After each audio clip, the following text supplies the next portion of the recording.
Alors, bonjour à tous. Aujourd'hui, je vous propose de faire un tour d'horizon des vestiges qu'on peut trouver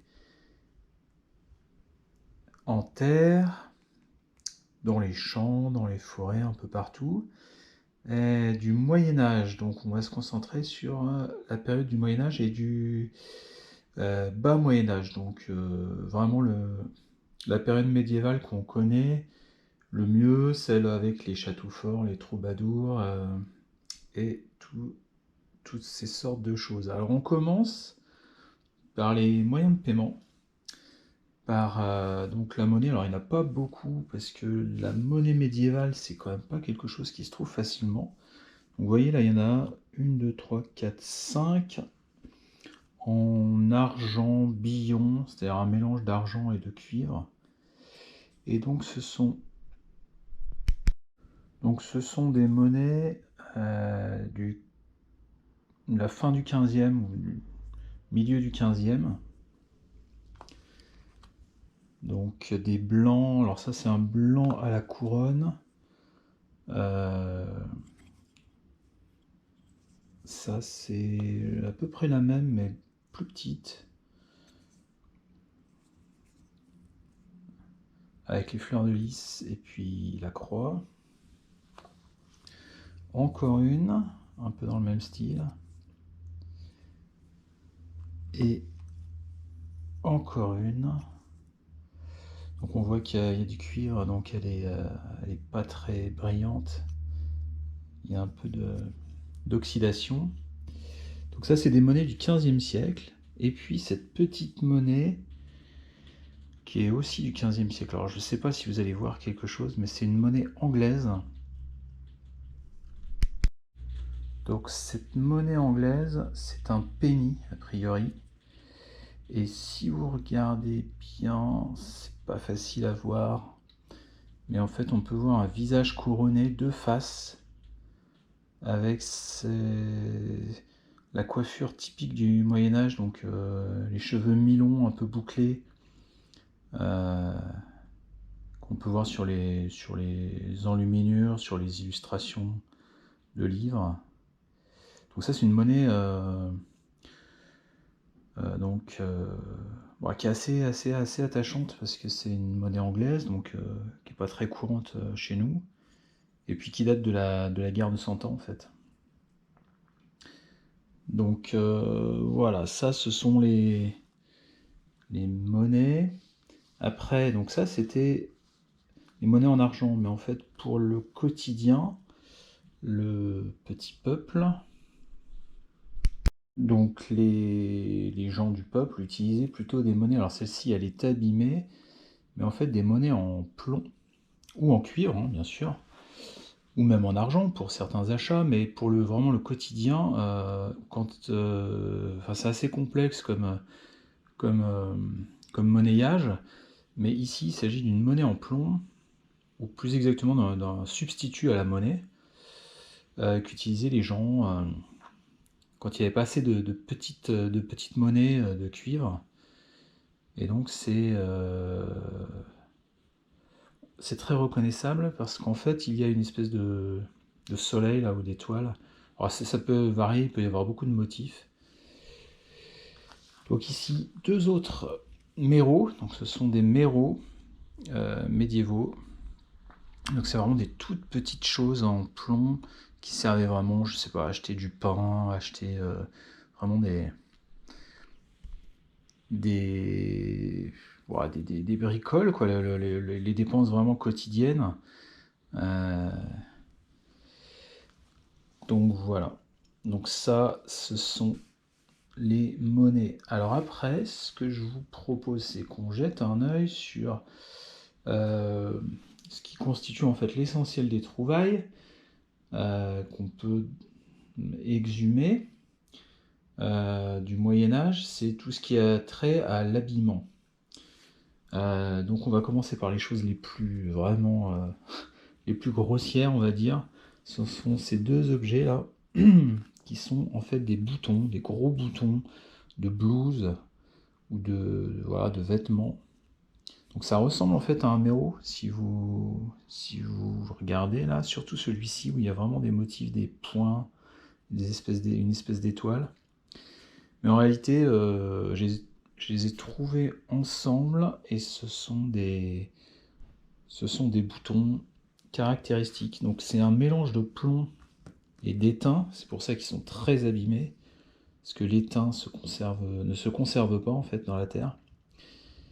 Et là, c'est vraiment les objets les plus quotidiens, vraiment du petit peuple du Moyen-Âge. Donc ça, c'est vraiment sympa, même si ça paye pas de mine. Et après, on va sur des choses un peu plus élaborées. Donc il faut savoir qu'au Moyen-Âge, les gens avaient des vêtements très chatoyants, avec beaucoup de couleurs. On représente toujours le Moyen-Âge comme un univers assez sombre, avec des couleurs brunes, grises, voilà.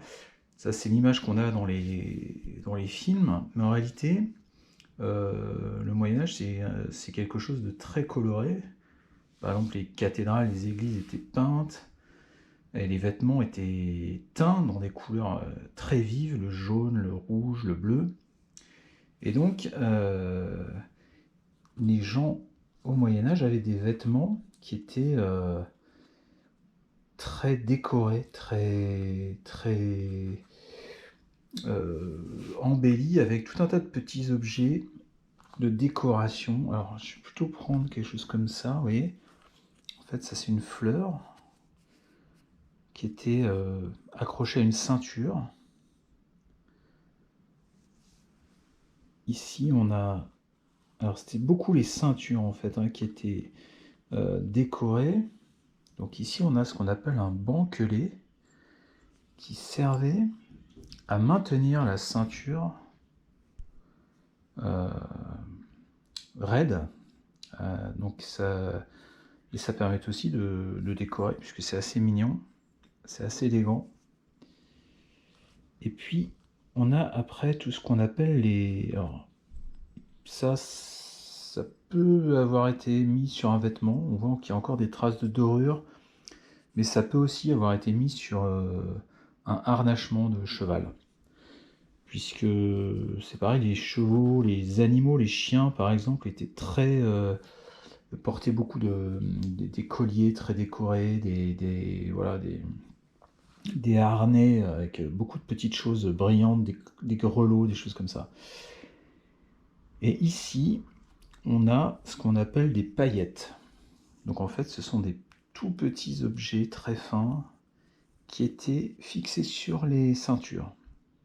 Donc il faut imaginer que c'était brillant, donc en cuivre, parfois même en métal légèrement argenté comme celui-là. Et donc ces petites choses étaient disposées par dizaines sur les vêtements, donc essentiellement les ceintures, mais aussi les tissus. Et donc ça donnait voilà, un habillement en fait très très élaboré en fait, avec beaucoup de petites décorations. Là, on voit par exemple ce clou, cette espèce d'applique avec un trou central qui permettait de la fixer. Cette applique, elle est encore dorée. Donc en fait, faut imaginer que les gens, ils avaient peut-être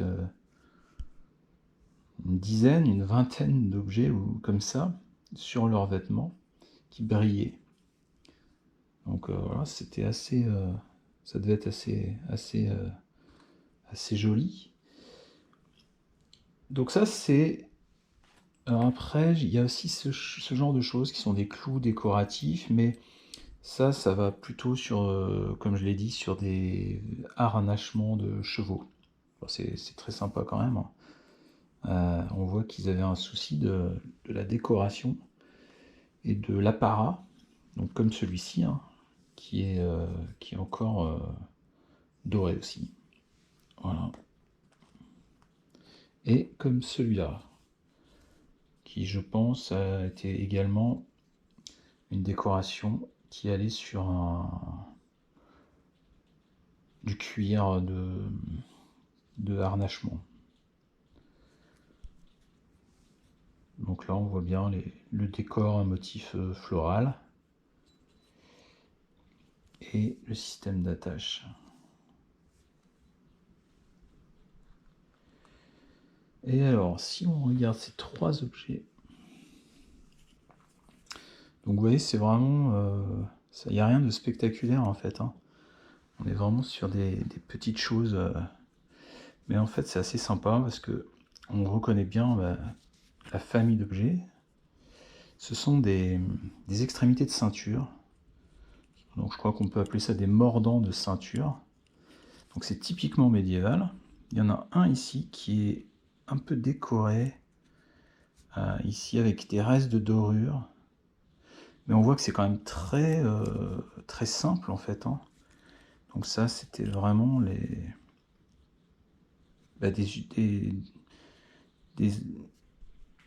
éléments de vêtements très populaires, quoi, hein. Le commun des mortels voilà, porter ce genre de choses. Et on les reconnaît, alors notamment la petite excroissance qu'il y a au bout là. Je sais pas si vous voyez. Voilà. Donc on peut appeler ça des mordants de ceinture, des extrémités de ceinture qui permettaient de rigidifier, de protéger aussi les ceintures, les lacets également. Voilà, donc ça c'est typique du Moyen-Âge. Alors, on continue avec les vêtements, avec les boucles. Donc les boucles médiévales. Alors, elles ont la particularité, elles ont plusieurs particularités. D'abord, certaines sont faites complètement en fer, enfin pas en fer, en bronze, en métal, comme celle-ci. Donc on voit la boucle et puis le prolongement, et puis le système d'attache au cuir de la ceinture. Donc ça, ce sont des éléments de ceinture médiévale. Ensuite, on a différents éléments. Je vais vous les montrer. C'est assez joli, hein. Esthétiquement, c'est quand même très sympa. On voit que il y avait là encore un souci de l'esthétique. Celle-ci est très jolie. Celle-ci également, bien décorée. Là, on a vraiment un style gothique, hein, en fait, hein.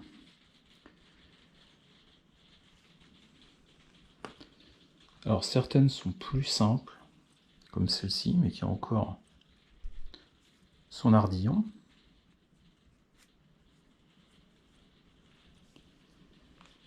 D'autres sont encore plus simples, comme celle-ci, mais qui a le mérite, elle, d'avoir encore son élément de plaque.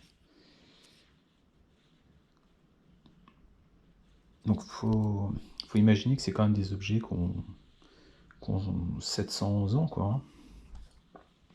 Et donc vous voyez, cet élément de plaque ici, on va le retrouver, mais sans les boucles, sur ce genre d'objet. Alors là, celui-ci est particulièrement impressionnant en taille, mais ça peut être des objets comme celui-là, avec encore des restes de dorure et de décoration.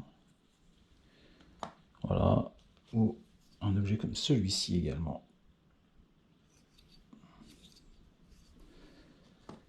Ou encore, et celui-là c'est peut-être le plus joli, parce qu'on voit pratiquement, ouais, on voit des décors, et puis il est complet. Donc il n'y a pas la boucle, mais en fait ça c'est la plaque. Donc la boucle était ici, hein, et ensuite la plaque était rivetée dans le cuir de la ceinture. Celui-ci il est vraiment joli. On voit des éléments de décoration. Donc voilà, donc ça ce sont des objets médiévaux qui sont à rapprocher des boucles. Donc ici celle-ci, elle elle est vraiment remarquable. Elle est très bombée, très massive. Très élégante aussi, hein, quand même. Encore une ici.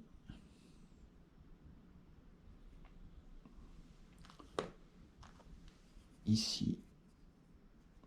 Celle-ci est très travaillée. Celle-ci est très jolie. Et puis après, on a ce type-là.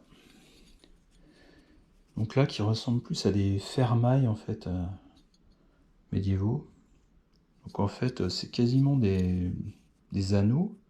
Sauf que quand on regarde bien, on voit qu'il y a ici la place pour accrocher un ardillon. Et puis l'ardillon, il venait cogner ici sur cette petite encoche. Donc il s'agit bien d'une boucle médiévale. Donc un grand format.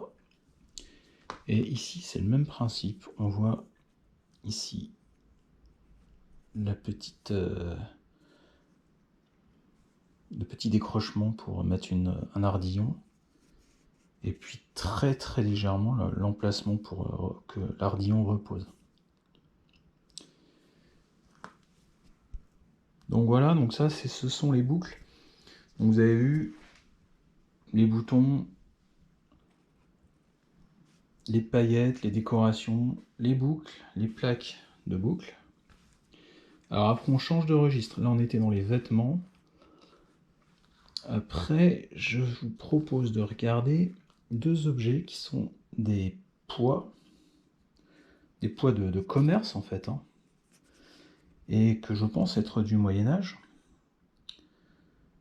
Parce qu'ils ont, vous voyez là il y a un écu, un emblème, certainement l'emblème d'une ville, puisque au Moyen-Âge, pratiquement chaque province et même chaque ville avait un système de poids et mesures différent. Donc tout ça se sera unifié pendant la Révolution. Et donc on a ici également un autre poids en plomb également. Et vous voyez là on voit parfaitement la fleur de lys. Alors ça peut être plus récent, ça peut être 16e, 17e. Mais quand même, vu la forme de l'objet, vu le style de la fleur de lys, je me dis que ça peut être médiéval. Donc ça c'est quand même très joli. Et puis voilà, encore une fois, il n'y a rien, c'est pas spectaculaire, hein, c'est vraiment des objets de la vie quotidienne. Alors, on avance, et là on arrive dans des objets un peu plus spectaculaires. Enfin, spectaculaires. Disons que on avance sur des objets un peu plus originaux, on va dire. Alors ici, déjà, ce petit bijou, qui peut être plus récent, c'est pas forcément médiéval, mais moi je le verrais bien médiéval quand même, de par la facture de l'objet. Donc alors là c'est une croix, alors vous avez vu elle est à l'envers parce que a priori c'est en référence à c'est Saint Pierre je crois, qui a été crucifié la tête en bas.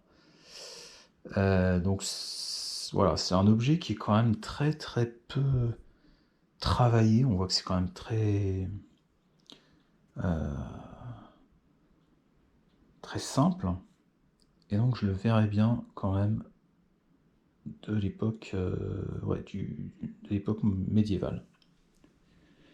Donc un petit bijou. Ensuite on a trois objets qui sont, alors s'il y en a deux, c'est pas certes, leur utilité n'est pas, j'ai pas clairement déterminé leur utilité, mais a priori il s'agit pour ces trois objets d'un rapport avec les livres.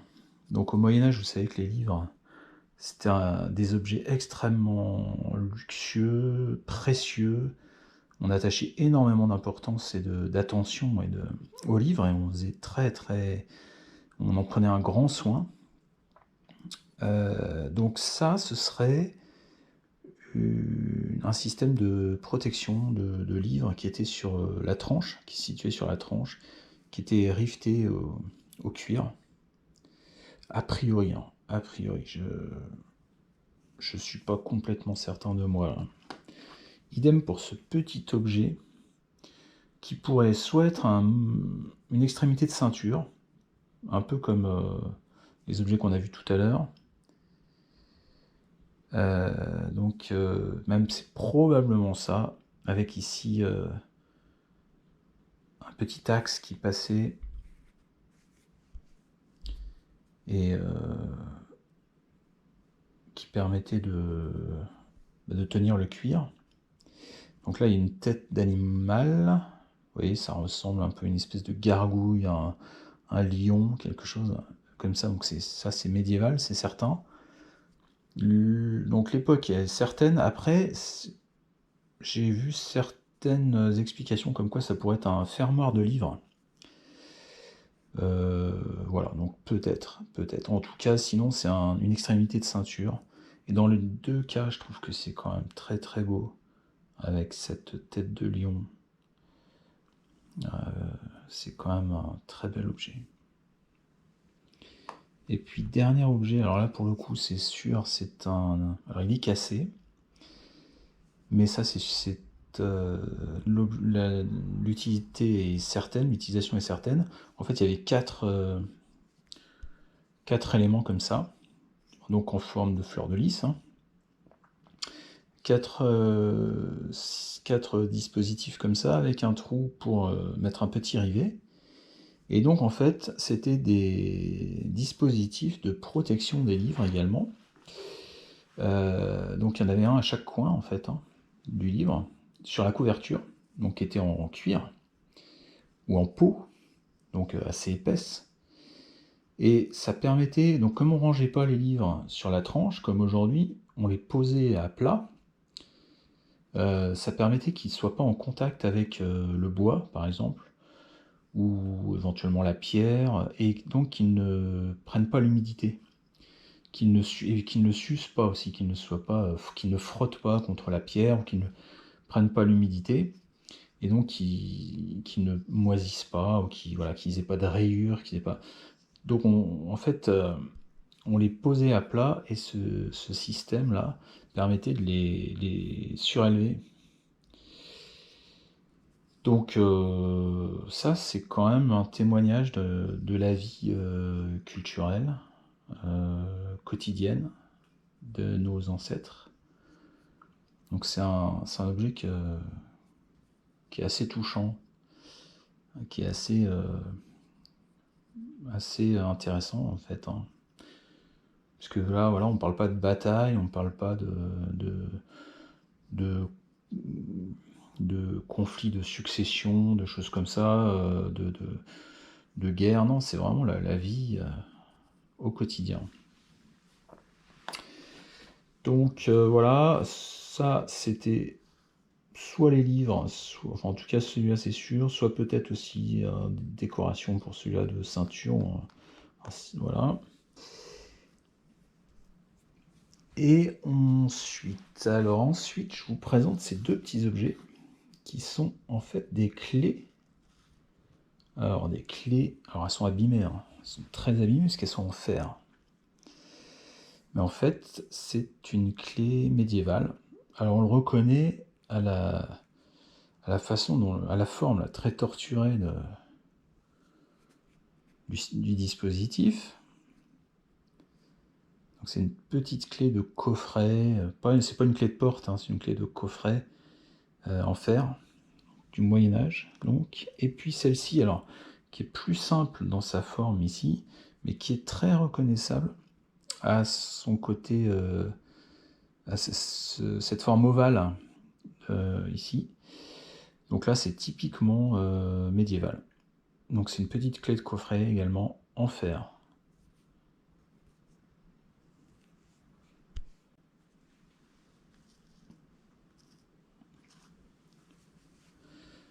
Donc je fais un tour d'horizon. Hop.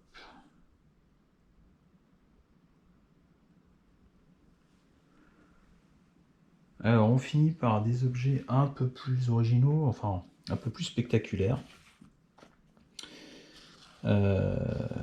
Alors déjà, ce très très joli objet, cet ange qui a encore des traces de dorure. Alors je ne sais pas comment il était fixé, c'est une applique, alors je ne sais pas sur quoi elle était posée. Peut-être sur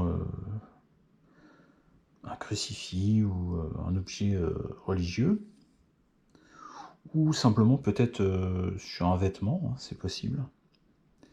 Mais alors on a vraiment le style médiéval avec la coiffure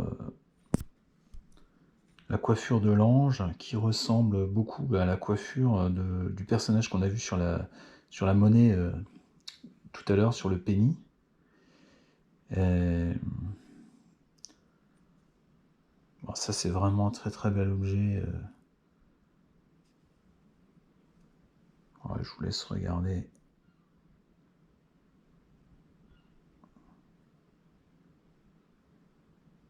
Donc ça c'est un objet religieux.